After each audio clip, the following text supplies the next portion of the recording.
Russia এবং Ukraine যুদ্ধে Donald Trump ইউক্রেনের বিপক্ষে চলে গেছিলেন কিছুটা সময়। ডোনাল্ড ট্রাম্প পরিষ্কারভাবে এই রাশিয়া এবং ইউক্রেনের যুদ্ধ বন্ধ করতে হবে এই রকম একটি কড়া নির্দেশ দিয়েছিলেন। এবং বর্তমানে রাশিয়ার সঙ্গে মানে আমেরিকার সম্পর্ক কিন্তু অত্যন্ত ভালো জায়গায় যেতে শুরু করেছে।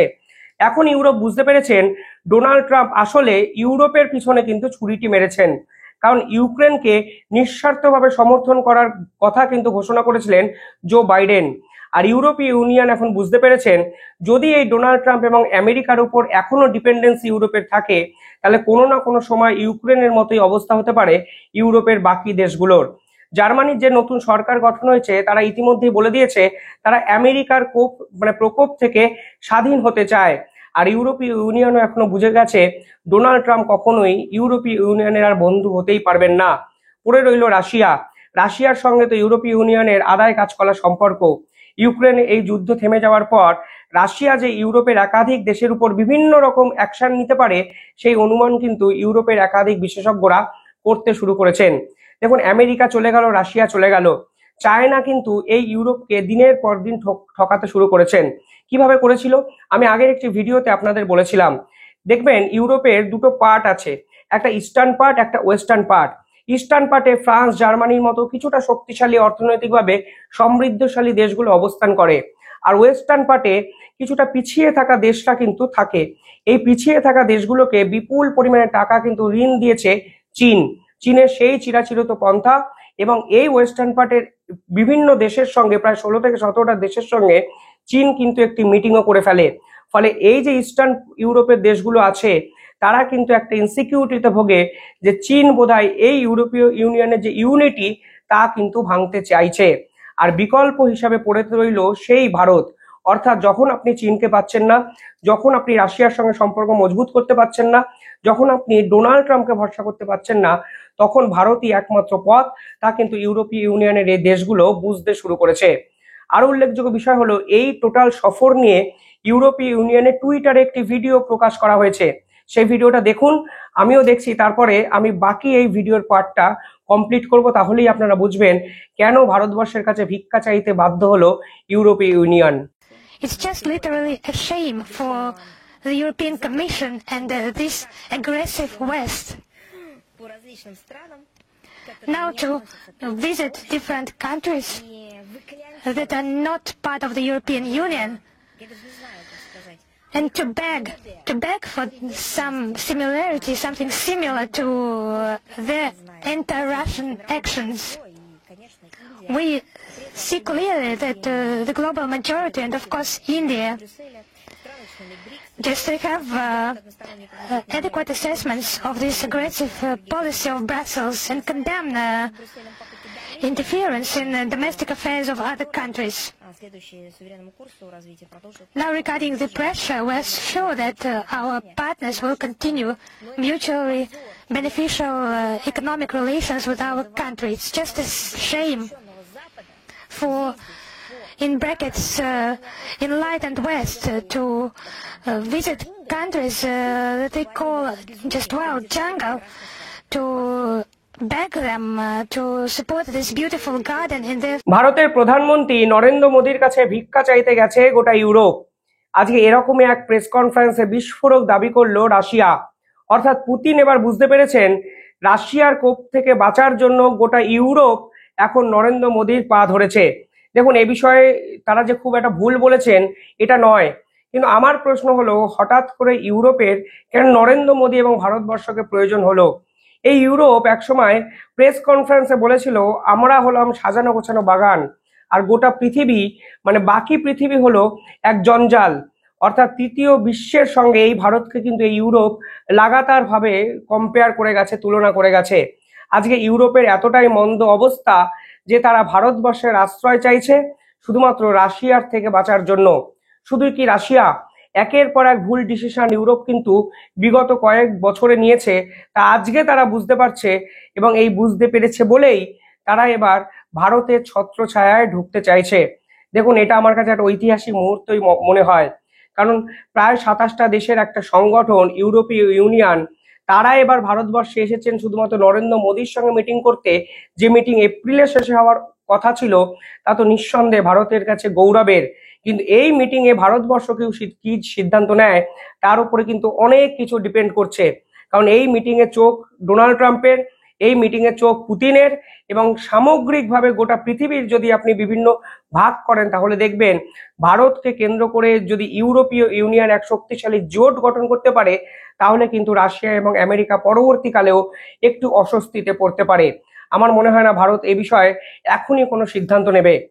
আজকে রাশিয়ার পক্ষ থেকে একটি প্রেস কনফারেন্স করা হয়েছে, সেই প্রেস কনফারেন্সটাকে শুনুন, তাহলে দেখবেন তারা কি দাবি করেছে আজকের ওই প্রেস কনফারেন্সে।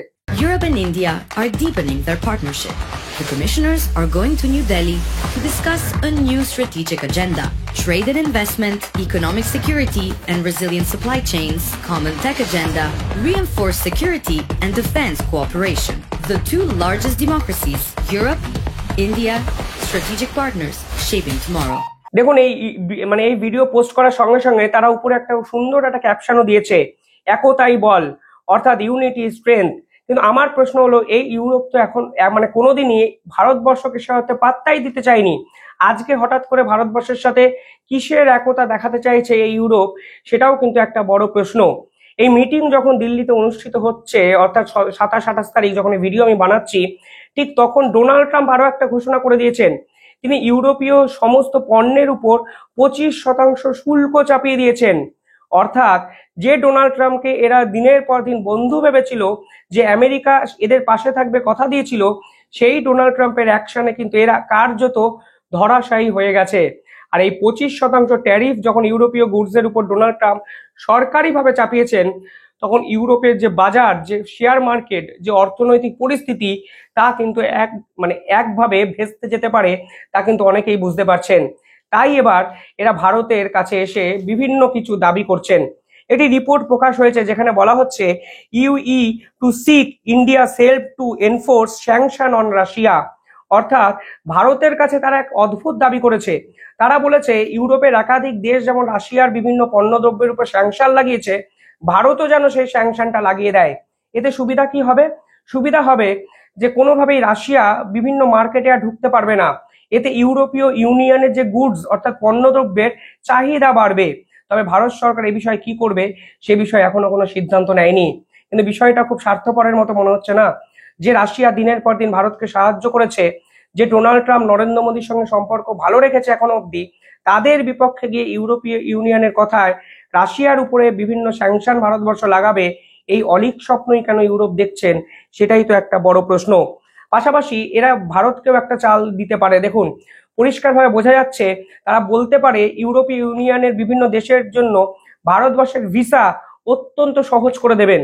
মানে ধরুন, ইউরোপীয় ইউনিয়নে যখন এখন ভারতবাসী হয়ে আপনি যেতে চান, ভিসা অ্যাপ্লিকেশন প্রসেসে অনেক সমস্যার সৃষ্টি করে ইউরোপের দেশগুলো। ফলে এরা ভারতীয়দের জন্য ইউরোপের মার্কেটকে ওপেন করে দিতে পারে পাল্টা এই চুক্তিতে। অর্থাৎ সহজ একটা বক্তব্য আমি সহজ করে বলছি, যে আপনি ভারতের মার্কেটকে খুলে দিন আমাদের জন্য, কারণ আমরা চীনে মার্কেটে জিনিসপত্র বিক্রি করতে পারবো না, ওখানে অনেক জটিলতা আছে, আমেরিকায় তো পারবোই না, রাশিয়া তো ছেড়ে দিন। আপনারা যদি ইন্ডিয়ার এই বৃহৎ মার্কেটটাকে ইউরোপীয়র জন্য খুলে দেন, তাহলে আমরাও ভারতীয়দের জন্য ভিসা প্রসেস সম্পূর্ণভাবে ওপেন করে দেবো ইউরোপীয় ইউনিয়নের 27টা দেশের জন্য। Open and shut case. কিন্তু ভারত সরকার কি করবে সেটাই এখনো সব থেকে বড় প্রশ্ন। দেখুন, জয়শঙ্করের দীর্ঘদিনের প্ল্যানিং এ কিন্তু এই ইউরোপটা ছিল, কারণ এই ইউরোপে এই ভারতবর্ষ একমাত্র বিভিন্ন জায়গায় এখনো পায়ের ছাপ কিন্তু ফেলতে পারেনি। তার জন্য দেখবেন নরেন্দ্র মোদী ওয়েস্টার্ন ইউরোপের একাধিক দেশও বিভিন্ন সময় গেছে, কখনো পোল্যান্ডে গেছেন, কখনো অস্ট্রিয়া গেছেন। আজকে এসে বোঝা যাচ্ছে নরেন্দ্র মোদী তিনি বার্তা দিতে চেয়েছিলেন ইস্টার্ন ইউরোপ এবং ওয়েস্টার্ন ইউরোপ দুই ইউরোপের সঙ্গে ভালো সম্পর্ক রাখতে চায় ভারতবর্ষ। আর আজকেই মেঘ না চাইতে জলের মতো ইউরোপীয় ইউনিয়নের দেশগুলোই নরেন্দ্র মোদীর কাছে এসে পায়ের কাছে ভিক্ষা করলেন, যা রাশিয়া নাকি একটি টুইট করেছেন। পাশাপাশি ডোনাল্ড ট্রাম্প এবং পুতিনের যে সম্পর্ক ভালো হতে শুরু করেছে, তাও কিন্তু ইউরোপ মেনে নেবে না। পুতিন এ বিষয়ে কালকে একটি মুখ খুলেছেন। পুতিন বলেছেন, কেউ বা কারা ডোনাল্ড ট্রাম্পের সঙ্গে এই পুতিনের সম্পর্কে সাবোটেজ করতে পারেন। অর্থাৎ সরাসরি তিনি হুঁশিয়ারি দিয়ে বলছেন, ইউরোপ কিন্তু এই ডোনাল্ড ট্রাম্প এবং এই পুতিনের সম্পর্ককে বাজেভাবে দেখছে এবং তারাই কিন্তু সাবোটেজ করে পিছন থেকে এই সম্পর্কে ছুরি মারতে পারে। অর্থাৎ ইউরোপীয় ইউনিয়নের অবস্থা কিন্তু বর্তমানে জিওপলিটিক্যাল সিনারিওতে খুব একটা ইমপ্রেসিভ মনে হচ্ছে না। আর মনে হচ্ছে না বলেই তারা এপ্রিলের মিটিং 27-28 ফেব্রুয়ারিতে আগেই নিয়ে এসে নরেন্দ্র মোদীর পায়ে শরণাপন্ন হলেন। তবে আরো একটা বিষয় হলো, ভারতীয় হিসাবে ভালো লাগার বিষয়, যে ভারতকে এবার হয়তো ইউরোপের সেই অহংকারী মানুষগুলোকে গুরুত্ব দিতে বাধ্য করা হচ্ছে এবং তারা এবার বুঝতে পারছেন বর্তমান পরিস্থিতিতে ভারতের জিওপলিটিক্যাল ভ্যালুটা ঠিক কোথায়। কি ভাবছেন আপনারা কমেন্টে জানাবেন। আর ভারতের কি পুতিনের বিপক্ষে যাওয়া উচিত, এই প্রশ্ন আমি আপনাদের উদ্দেশ্যে রাখলাম। ধন্যবাদ।